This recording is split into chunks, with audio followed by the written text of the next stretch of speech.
So this is the first video for April 21, and we are covering Chapter 6 of Silk and McDonald's text.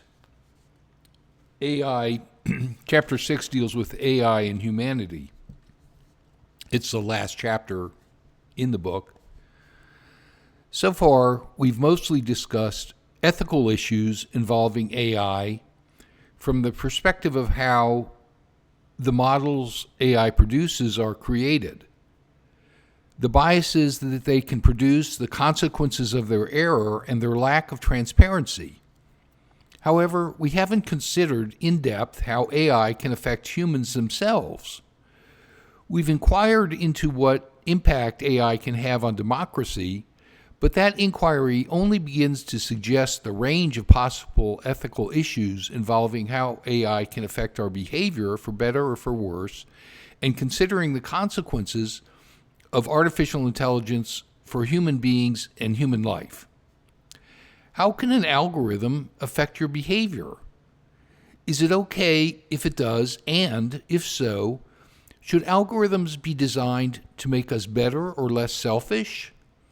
Can an algorithm addict you or undermine your sense of self? Can it manipulate your feelings? Can it undermine your health? If AI can generate false information, can it also undermine our capacity to learn and understand our world? If someone creates a deepfake of your face or a model that recreates your voice, is this an invasion of your privacy? This chapter will examine the ethical issues involved when humanity must adapt to development in artificial intelligence. It will consider these central questions. How did the concept of privacy develop as an ethical concept? What are the different meanings of privacy? Which meanings of privacy matter the most? How does the attention economy give rise to surveillance capitalism? What exactly is addiction? Can an algorithm addict someone? What are the ethical problems associated with using artificial intelligence to create art? Can deepfakes and other AI-generated content undermine our ability to know the world? Should algorithms be designed to change our behavior? What ethical concerns are involved when people attempt to manipulate an algorithm for their own ends?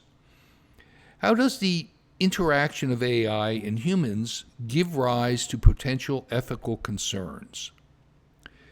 Using what we've learned in previous chapters, we will apply our Inquirer's Toolbox and examine various cases in terms of existing ends-means relationships and the type of ethically salient consequences produced, as well as consider the ethically salient assumptions that are involved. So here's our agenda in this chapter, AI and Humanity, and you can see that we're looking heavily at privacy and at addiction.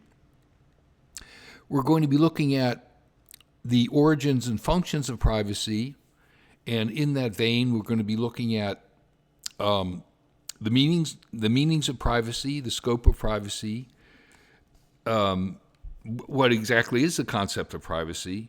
We're also going to be looking at social media addiction, addiction design.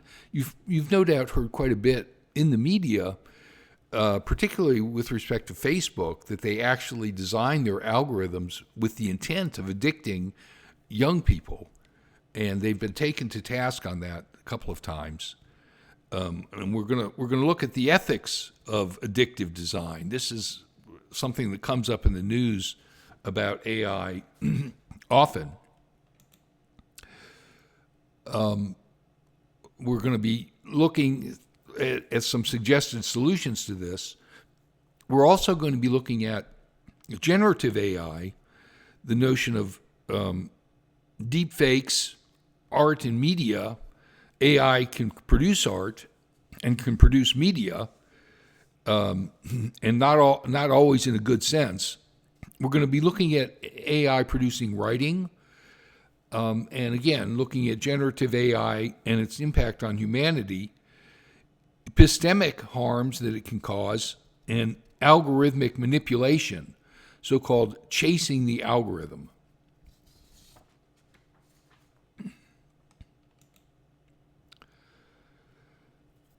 So, when considering privacy issues related to AI, there are at least two groups of morally salient consequences to think about. The first are privacy concerns stemming from the use of algorithms. For example, an algorithm might be able to predict very personal information about you, or someone might create a deepfake of your face, or a government might use facial recognition to track your every move. The second group of consequences are those that follow from the growing incentive of companies to collect as much information about people and their habits as possible for the purpose of training data. And you can see that reflected up here in figure 27 that you see on your screen up here. Figure 27 talks about some privacy violations that follow from the use of an algorithm. A model might reveal personal information or capture your face in a deepfake. Other privacy violations follow from the collection and storage of massive amounts of personal information necessary for training these algorithms. This is an inherent danger. The training data requires huge amounts of information, and implicit in that is a lot of information about you that you might not want to be collected. So in these databases, they can gather a lot of information and correlate it back to you, and learn things about you that you might not want them to learn. So the ethics of privacy might seem straightforward. People have a right to privacy in the sense that people have a right to private lives that are free from public scrutiny, right? We might even be tempted to claim that it is ethically wrong for someone to invade someone else's privacy. But when we consider some practical cases, we find that the issue of privacy is very complicated.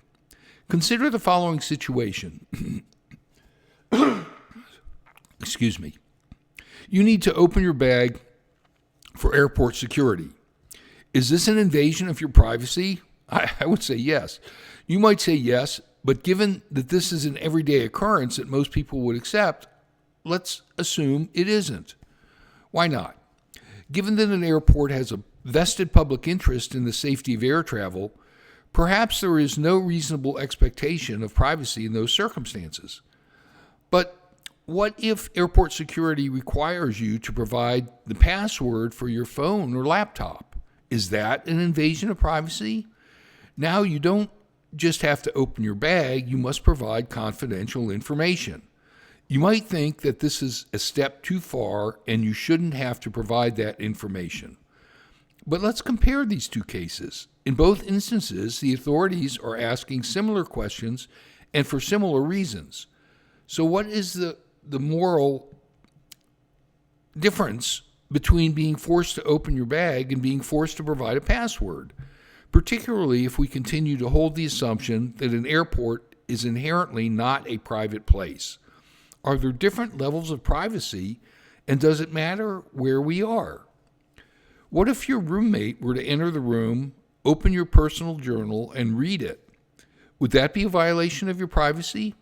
We might think that this is an obvious yes, because it's a personal journal and it wasn't left out in the open to be read. What if someone goes through your garbage, which is sitting in a public alley, and happens to discover that you have a medical condition? We might be inclined to think that this too is an invasion of privacy. But what if you leave your personal journal in the kitchen and your roommate inadvertently reads some of it? We might be inclined to be more forgiving in that case, since the journal was left out in the open and the roommate didn't intend to learn the information. But if that's the case, what's the moral difference between that and the person who goes through your trash? The information was in a public place, and the persons involved wasn't necessarily looking for your personal information, yet we might have two different intuitions about these cases. So you can see where I'm going with this. It's a matter of degree and it's a matter of circumstance, but we have to consider this. Okay, so we're going to continue this discussion in the next video, which will be video 2 for April 21.